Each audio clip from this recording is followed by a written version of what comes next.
Sir ఇప్పుడు మీ ఎక్స్‌పీరియన్స్‌లో చిన్న పిల్లలు అంటే బిలో 18లో కూడా సెల్స్ డ్యామేజ్ అయిన పేషెంట్స్‌ని చూసారా?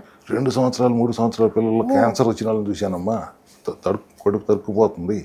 I think lifestyle of mothers also. I don't want to blame anybody. Mothers కూడా లైఫ్ స్టైల్ మార్చుకోవాలి, వాళ్ళు తినే తిండి మార్చుకోవాలి. పొట్టలో ఉన్నప్పుడు పిల్లలు నువ్వేం తింటున్నావు అదే వాళ్ళకి వెళ్తుంది.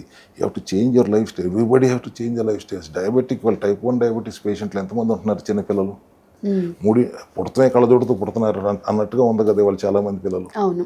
సో సెల్స్ అనేది చిన్నపిల్లలకైనా పెద్దవాళ్ళకైనా everything is made up of cells.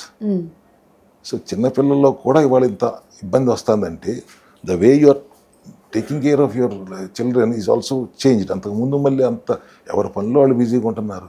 పైపెచ్చు పిల్లల్లో కూడా వాళ్ళ ఫోన్ లేకపోతే నడవదు. తల్లిదండ్రులు కూడా పట్టించుకోరు.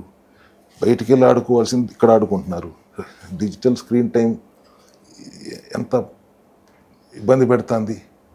డిజిటల్ డీటాక్స్ డైట్ చేయండి ముందు, మిగతా డైట్ల తర్వాత చేద్దురు. కానీ వారంలో ఒక్క రోజన్నా నో సెల్ ఫోన్ డే ప్రకటించండి. కుర్కురేలు ఈ లేకుండా పిల్లలు తెలిసలేదు. వాళ్ళ అయ్యే కావాలి వాళ్ళకి. I always request all the governments.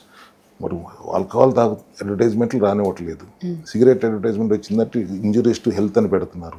ఇటువంటి అడ్వర్టైజ్మెంట్లు వచ్చినప్పుడు కూడా ఇంజురీస్ టు హెల్త్ అని పెట్టండి. లేకపోతే ఆపేయండి. వీటిని కూడా ఆపటం కుదరదు. మీ ఇండస్ట్రీ నడవాలి. కింద అట్లీస్ట్ డిస్క్లైమర్ ఇవ్వండి, these are injuries to health అని.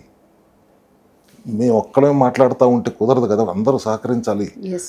ఆ జంక్ తినటం ఆగిన రోజున సమాజం బాగుపడుతుంది.